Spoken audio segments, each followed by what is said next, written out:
waxa haray taaladii weeye iyo xoogaa kale waxaan u malaynayaa lacagta guddiga horumarintu bixiyay inay ka qiimo badan tahay inta maanta taagan laguma khasaarin intii dadka lagu aruuriyay ka badan baa taagan maanta barxadda magaalada Gaalkacyo hadda la sameeyay isbitaalka hortiisa canshuur dawladda hoose laga qaaday kuma bixin laguma dhisin waxay ahayd shaxaad nin ayaan ka codsanay inuu halka noo sameeyo waxa lagu qiimeeyay 160 iyo xoogaa kun wuxuu yiri 140 kun aniga bixinaya 20 kun oo kamidana guddiga horumarinta ayaa shidaal ahaan u siiyay sidaas lagu dhisay barxadda waa burburtay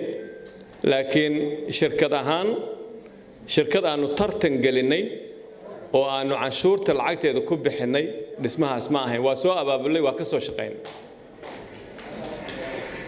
haddii uu dayac yimidna inkastoo hawshan ay ahayd disaster laamiga weynaayo 30 sano 50 sano isnaab oo baabay oo ay ahayd masiibo guud haddana waxa haray taaladii weeye iyo xoogaa kale waxaan u malaynayaa lacagta guddiga horumarintu bixiyay inay ka qiimo badan tahay inta maanta taagan laguma khasaarin intii dadka lagu aruuriyay ka badan baa taagan maanta